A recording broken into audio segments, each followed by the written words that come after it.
Yo YouTube, welcome back to another video by your boy Ejima Buana. Before we get into the video, be sure to drop a like and also hit the subscribe button. We are on the road to 300 subscribers. I will really appreciate it if you guys can be able to subscribe. So yeah, today's video we are going to be talking about none other than the biggest wrestling show in the entire world, the WWE. Now for those who do not know who the WWE or what the WWE is, it's basically a wrestling entertainment show that is basically American based, I guess. WWE is a wrestling company that is based in the United States that was founded by none other than Vince McMahon. They started to get popular by having their wrestling shows on online platforms, and then they started to get a lot of attraction. People started to come in person to witness these shows. What was even more interesting about it is that people weren't just seeing fights, but they were also seeing a whole story behind what led to these main events that were happening. So I mean, the storylines that the WWE had was top tier. If you had to look at another wrestling show would try to do the same type of vibe that WWE is doing, such as AEW, it is not the same, and I'm just keeping it a stack. They do not have the same amount of motion that the WWE has, because the WWE, they just have a form of a technique in order to just get our attention. Yeah, we used to like really sort of watch wrestling, but then the more times we continue to watch it and the more popular it got, people started to realize something about it. Whoa, the WWE look, it kind of looks fake. I mean, I'm not gonna lie, yeah. So then, bro, what is that accent change? I went from like an English American accent to a UK accent. What is going on there? Yeah, I think that's too much. Like now now it's not even funny anymore. So then the more amount of attention the WWE used to get, and then the more amount of these secrets started to get revealed. So we all know, you guys cannot pretend like you guys were not wrestling on the, like this, me and this bed, me and those pillows. We used to have WrestleMania 35 for the flipping Money in the Bank. We used to have so many matches on this bed. Pause, no diddy gang. Because it's like, you know when they used to start the WWE shows and they used to be like, do not try this at home. I'm sorry WWE, but we used to be trying this. You see the wrestling, we used to wrestle. Your sister, either with your brother, either with your cousin. I'm just being honest. I'm not gonna lie and say we didn't, because we actually did. And that is probably why a lot of parents didn't trust the kids with watching wrestling. People got older, people got more mature, and they started to realize that the WWE is not interesting anymore. And especially as COVID hit, because when COVID hit, a lot of companies fell down, in which the WWE really hit a big like downgrade. It's because now it's like, how are they going to be making revenue if they're not going to be having fans who are going to be at the stadium or at the arena to come watch these matches? So how are they going to make revenue? So then they started to have the WWE shows online, but it really wouldn't hit the same, because it's like, it's not the same.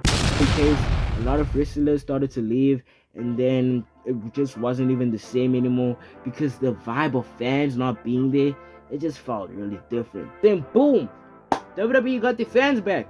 But the thing is that, look here, like I said in the beginning, WWE is a wrestling entertainment show, but the thing is about it, it's American based. So most of their fans, or most of the people that is watching the WWE, are from the states, aren't really big internationally. Well, maybe back in the day, because they would be going from different countries to be hosting their wrestling shows, and so they would be like, you know, having some fans internationally, which was actually a smart strategy, you know, going to different countries to host your main events. That was smart of WWE. But then this is the thing that they realized. They realized that if we're not going to have international viewers, we need to come up with a strategy in order to get our international viewers back again. So they started to have all their old wrestlers pop in, and they started to have some matches. They have the normal main events and all those kind of things. But yet it wasn't really working, because nobody was really watching the WWE no more. I've not really kept up with the WWE after COVID, but I'm just saying that as of right now, from what I know from 2025, that the WWE is actually doing the most smartest strategy ever. Normally when I would be watching the WWE, it would be on a specific form of website or specific form of a channel. But then after COVID, those channels wasn't relevant anymore, and the WWE wasn't streaming their shows on there. Like they literally said this themselves. Only, I think, exclusively on Peacock. And I think Peacock was a American-based streaming software or streaming platform, so only American users could necessarily watch WWE. But here's the thing, I think that they most probably realized that with them only having Peacock as a streaming server, they weren't really making much out of it.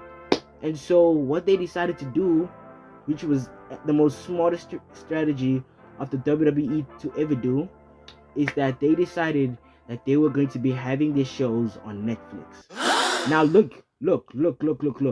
Now for those who might be thinking that that was probably a dumb decision, let me tell you why it wasn't. Because look about this, right? Yes, Netflix is a show for like where you can watch movies, where you can watch like comedy things. It's not really a place where you can watch a sport like the WWE. But here's the thing that I'm trying to say, is that the first ever sport event that was kind of big for Netflix was the Mike Tyson and the Jake Paul kind of fight, in which it just streamed on Netflix, which really opened opportunities, because why so much people watch that? But then Netflix couldn't really handle it because it was their first time having a live event on Netflix, because Netflix isn't about sport, it's about movies and things like that. So WWE saw this as an opportunity, and they were like, you know what, we're gonna have our shows on Netflix. And this is also a good thing because almost everybody has Netflix.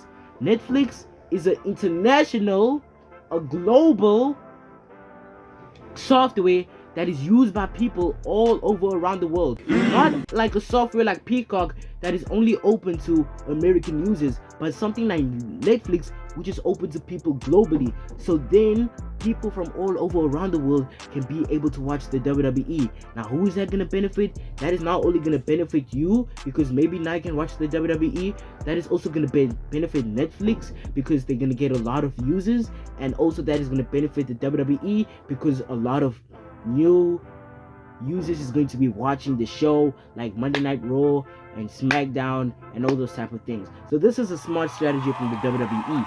And now this is also what the WWE is doing, because the moment when they launched this, and then so many celebrities were pulling up. The stars are out. That's Andrew Fung, the star of Kim's Convenience and Run the Burbs. His work on Kim's massive thank you to Robbie Amell, star of Code 8 and Code 8 Part 2, available on Netflix. Italia Ricci, star of Designated Survivor. Right? A great example of this is IShowSpeed and Kai Cenat.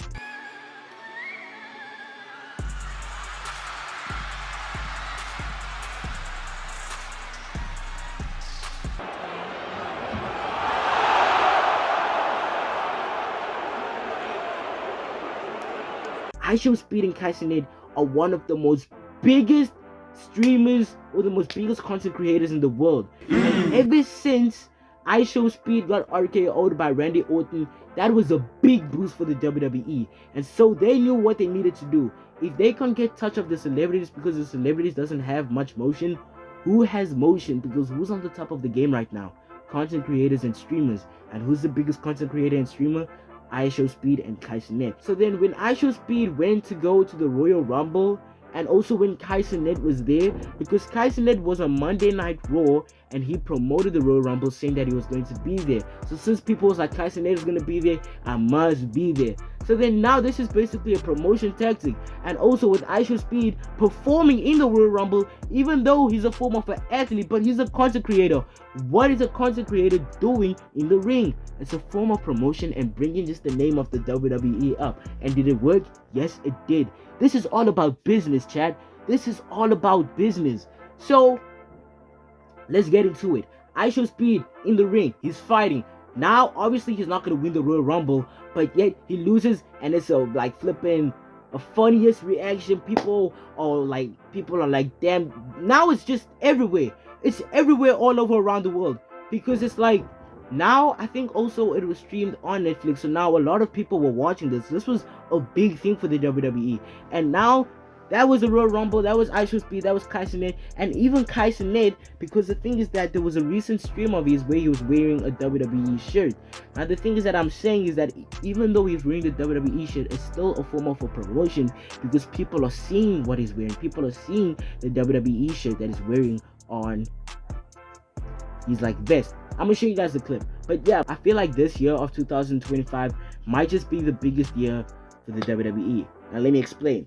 So, who is the most biggest wrestler or the most famous wrestler in the wrestling industry or in the WWE. None other than John Cena. He was the old good guy, the guy about positivity, 17-time world champion. I mean, every single time you used to hear John Cena's theme song, it just used to bring a good vibe. It always does. I mean, when John Cena came on Kai Cenat's stream, it was such a big vibe. Almost one of Kai Cenat's biggest streams. And he still claims that to this day. When John Cena came on that stream, it was massive. Like, no, like massive. Okay, now I'm sounding like Vex Balls, bro. Cena is going to be performing his retirement series. So this is going to be the final year that we're going to be seeing John Cena. And I think by WrestleMania, he's going to be having his final match, which is doing the retirement series, and which they're hoping that, well, the fans is hoping that they will get to see John Cena win a championship for the last time before he goes into retirement.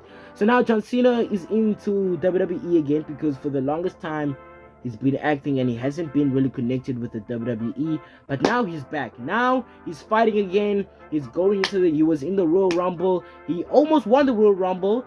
And then after that, John Cena is fighting again. And what was crazy is that we got to see John Cena turn heel. Now, what I mean by that is we got to see the beautiful John Cena, the nice John Cena, the guy all about positivity, the guy who would bring a smile to your face, turn bad, because he turned heel against Cody Rhodes, and he brutally beat up Cody Rhodes with The Rock and Travis Scott. You see, Travis Scott is not a wrestler, but yet he was on stage. Promotion, which is a smart tactic. They had celebrities.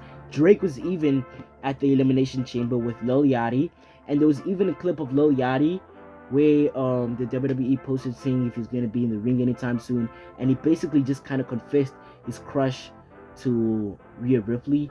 What is your favorite thing about the WWE, and are we going to see you, that grill, that $1 million worth of chain in that ring anytime soon? It's a possibility, you never know. Yeah, I tell you what though, if it ain't Rhea Ripley, you know what I'm saying, that's the only thing that matters to me. Shouts out to mommy.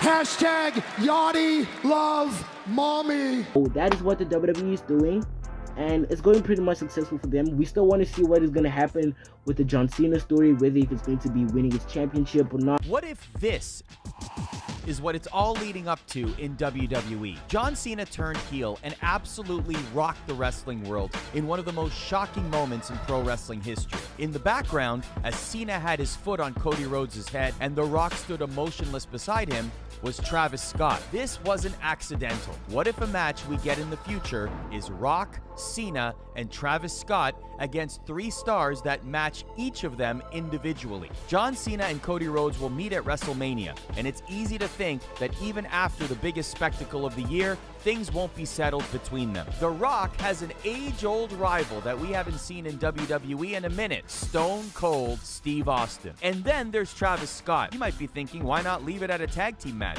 Keep the celebrities out of it. There was another world-famous musician that tweeted after this went down that also happens to have some WWE experience, Bad Bunny. So what if we get The Rock, John Cena, and Travis Scott against Cody Rhodes, Stone Cold Steve Austin, and Bad Bunny For the final time before he goes into retirement, because right now he's a bad guy, he's heel, he's turned heel, and yeah, but hey, that is basically from what I know so far as a moment. This is pretty much really a long video.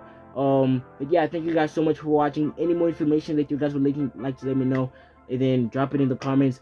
Like the video, subscribe. Let's get to 300 subscribers. We're on the road to 300. I love you guys, and I'm gonna see y'all in the next video. Peace out. Bye.